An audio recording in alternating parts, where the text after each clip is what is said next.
Hello दोस्तों, मेरा नाम अभिषेक है। आज इस वीडियो में आपसे बात करने वाला हूँ गवर्नमेंट एम्प्लॉयज़ एज जर्नलिस्ट, सरकारी कर्मचारी एक पत्रकार के रूप में। देखिएगा, इस मुद्दे के बारे में बात करूँगा, साथ ही साथ आपको आंसर मिल जाएगा कि क्या सरकारी कर्मचारी एक पत्रकार हो सकता है? क्या वो पत्रकारिता कर सकता है?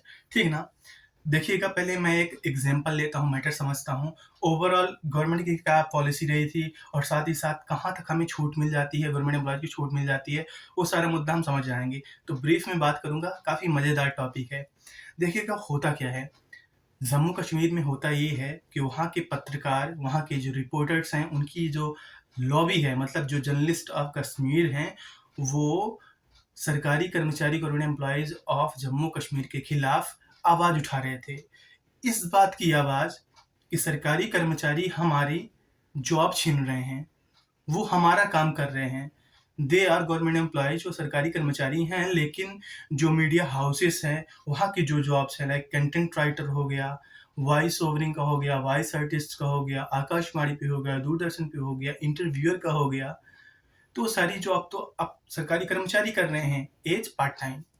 वो अपनी गवर्नमेंट जॉब भी कर रहे हैं, लेकिन जिनके पास खाली टाइम मिल रहा है और खासकर इवनिंग में, तो वो पत्रकारिता कर रहे हैं। So they had given a title of evening journalist. तो जो पत्रकार लोग रहे हैं, उनका कहना ये था कि जो हमारे पत्रकार हैं, जो अपना कोर्स कंप्लीट करने के बाद पत्रकारिता फील्ड पे आते हैं, उनकी जो सैलरी है वो स्टार्टिंग 2000, 3000, 5000, ये उसका भी ठिकाना नहीं रहता।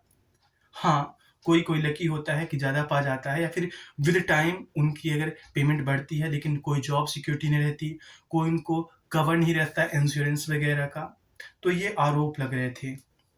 देखिएगा, जैसे ये बात सरकार तक पहुँची, वहाँ की सरकार ने एक्शन लिया। एक्शन क्या था कि एक एडवाइजरी जारी की, एक गाइडलाइन जारी की और बोली कि आप गवर्नमेंट जॉब के साथ-साथ कोई दूसरी जॉब एस्टेब्लिश्ड शाखा में आप नहीं करोगे। जैसे कि आप वहाँ पे कंटेंट राइटर का या फिर इंटरव्यूअर का और वॉइस आर्टिस्ट का कोई आप रेगुलर जॉब जॉइन नहीं करोगे, ठीक है ना? तो देखिएगा, इससे कन्फ्यूज़ ये मत होइएगा, जो मैं आपको आगे क्लियर करूँगा कि क्या फ्रीडम है इनको कहीं और अपना ये टैलेंट शो करने का, ठीक है ना?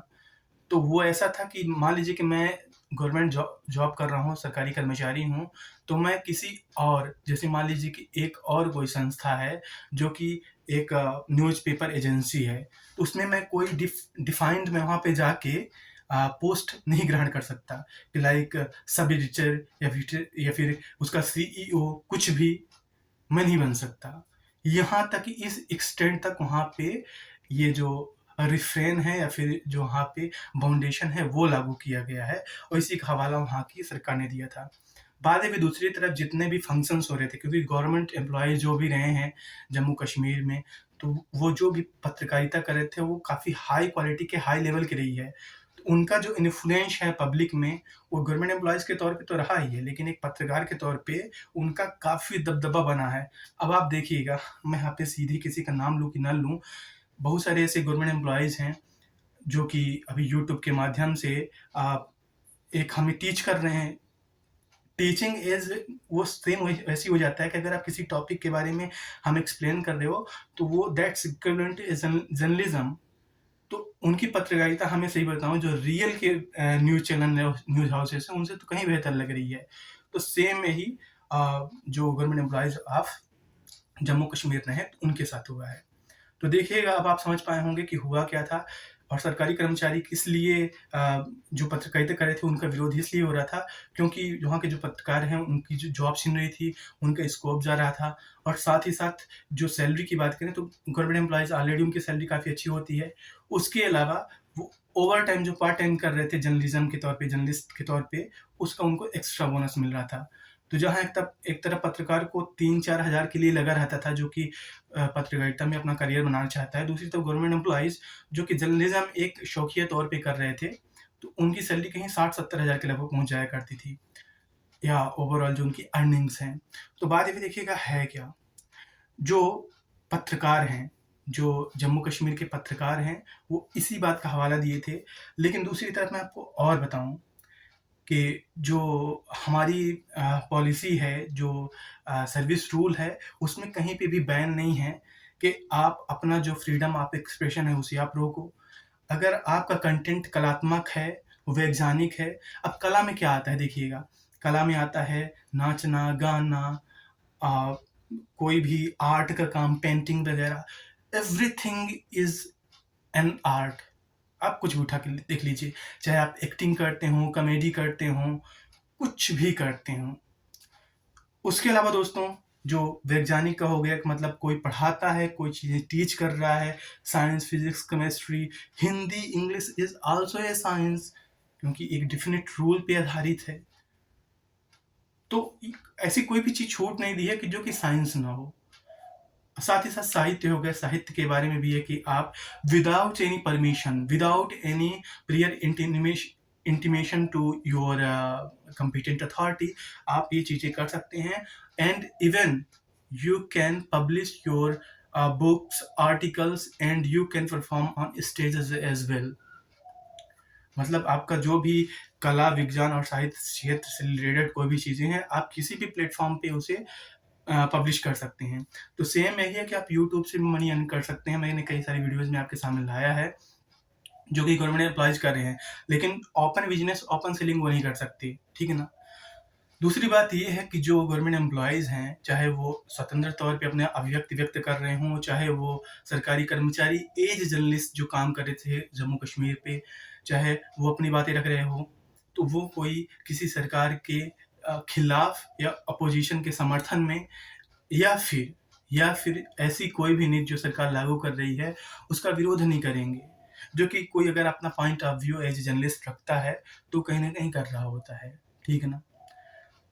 तो यही मेनली था कि और दूसरी बात ये है कि इसे इस बात से भी डाउट किया जाता है कि कोई अगर जर्नलिस्ट के तौर पे काम कर रहा है किसी एजेंसीज़ के माध्यम से या फिर यूट्यूब के माध्यम से, व्लॉगिंग के माध्यम से, उसका इम्पैक्ट किस हद तक होता है। तो फॉर एग्ज़ाम्पल यदि मान लीजिए कि मैं यहाँ पे अपनी कोई बात रख रहा हूँ, कोई भी मान लीजिए अगर आजकल के मुद्दे हैं, अगर मैं उसके बारे में बोल रहा हूँ, तो ये सेम उसी इम्पैक्ट का होगा जैसे आप किसी फ़ेसबुक की पोस्ट पे जाके कमेंट करते हैं, ठीक है ना? चाहे आप वहाँ से अभिव्यक्ति करें अपनी, चाहे आप यहाँ से अपने राय दे रहे हों यूट्यूब के माध्यम से, वीडियोज़ के माध्यम से, चाहे ब्लॉग के माध्यम से, उन सब का जो इम्पैक्ट है, जो उसकी प्रभावशीलता है, वो बराबर मानी जाएगी। मतलब अगर कोई फ़ेसबुक या किसी ट्विटर के पोस्ट के कमेंट पे जाके करता है नाइस या फिर सपोर्ट दिस, सपोर्ट दैट, तो उसका इम्पैक्ट उतना ही होगा जितना वो यहाँ पे बोलेगा। मतलब किसी भी प्लेस पे, किसी भी माध्यम से एक गवर्नमेंट एम्प्लॉइज़ को वो रूल्स मानना ही पड़ेगा जो कि उसके लिए बाउंड है। लेकिन जो सोशल साइट्स है, लाइक कि यूट्यूब का यूज़ पे तो कोई रोक नहीं है और मुझे नहीं लगता कि ये सोशल साइट्स हैं, इस पे इन फ्यूचर कोई रोक होगा। ट्विटर हो गया, फेसबुक हो गया, यूट्यूब हो गया, इंस्टाग्राम हो गया, क्योरा हो गया, आप उठा के देख लीजिए और यू कैन वेरीफाई लगभग 90% of government employees are using these platforms. तो उनमें से कुछ क्रिएटर्स ऐसे भी हैं जिनके पास अच्छी खासी नॉलेज है कि वो वहाँ से रुपए मिंट कर पा रहे हैं। XYZ मैं अगर अपनी बात बताऊँ, if I am earning from YouTube, blogging, Quora, recently will start earning from Facebook, then why should I not? तो इस तरह से कोई भी इंसान इन जगहों से मनी अर्न कर सकता है। तो अब आप समझ पाए होंगे। दूसरी बात दोस्तों, मैं आपको और बताऊँ कि जो भी यूट्यूब वगैरह के माध्यम से या फिर कोई भी बात अपनी अगर रखता है या फिर किसी भी वेबसाइट पे अगर वो अपना या फिर किसी न्यूज़ पे वो अपना आर्टिकल पब्लिश कराना चाहता है, तो करा सकता है, बल्कि उसको कोई भी रूल्स वायलेट नहीं करना है। मतलब उसको स्टिक रहना है किसी कलात्मक पे, किसी साहित्य पे और विज्ञान पे। अगर इन टॉपिक्स पे वो लिखता है तो वो सही है। बकाया अगर मान लीजिए कोई पॉलिटिकल मुद्दे हैं, उस पे अगर कोई अपनी राय देता है, किसी पार्टी को सपोर्ट करता है या गवर्नमेंट नीतियों का विरोध करने की कोशिश करता है, वो फिर हार्मफुल रहता है। दोस्तों, आप हमें सुनने का धन्यवाद।